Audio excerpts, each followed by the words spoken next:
to thebabybuncher.com.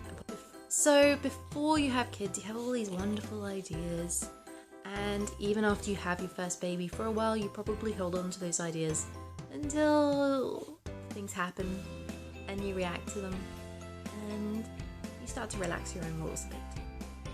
So, number one, what I used to think. Oh, a good mother breastfeeds her children for at least 6 months, preferably a year. And if she doesn't do that, then she's just a terrible person who doesn't care.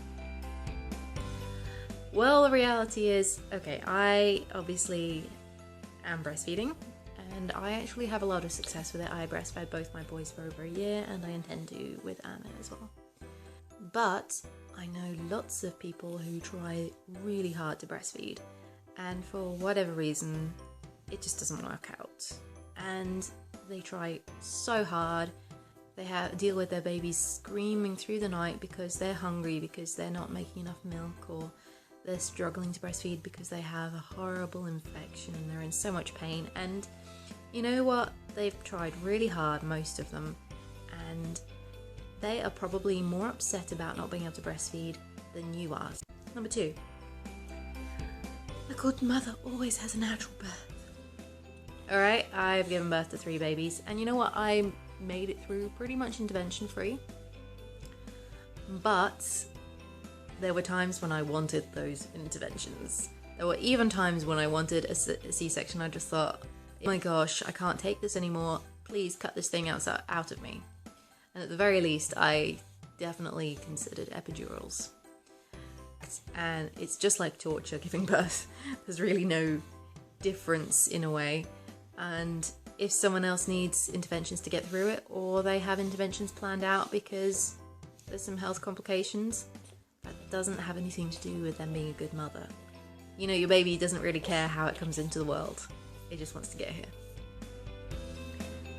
Number 3. A good mother never drinks a drop of coffee while she's pregnant, or eats any tuna or soft cheeses. Forget the camembert. It's... I love tuna, and I kind of like camembert from time to time. And you know what? If you're a baby buncher and you have 2 kids running around who are 3 years old and 1.5 years old, and you're pregnant too and exhausted, because I don't have complicated pregnancies, but they are tiring, then you know what I need? I need coffee to get me through the day. A good mother never bribes her children. Let me tell you how we have been potty training our oldest. So yes, okay, he's a little bit old for potty training. That's another video for another day. But basically, recently we've been having some success with the method of every time he successfully goes in the potty, he gets to watch an episode of Spider-Man. And it works! Number 5.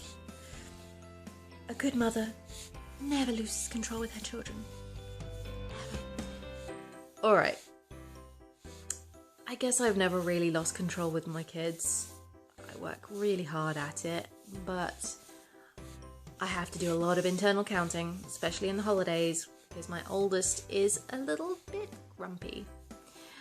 And I have been to a point where I nearly lost control, and so if someone else does with their kids, so long as they don't beat them black and blue and do terrible things like that, I'm not going to judge. And this one is one that my husband actually said a few times before we had kids. A good mother or a good parent, their children never throw temper tantrums. Okay, all kids throw tantrums. Some kids more than others, but they all do it. It's a rite of passage. And if I see a mother in a supermarket and her child is throwing a tantrum, not that I see that very much because most women are not willing to take their toddlers to the supermarket, then what I do is I give her looks of sympathy, and if there's any way I can help, I do. I've been there, and I bet a lot of you have too. So that's it. Why I judge parents less now that I have more kids. Thanks, subscribe, like, leave a comment down below, and I'll see you next time.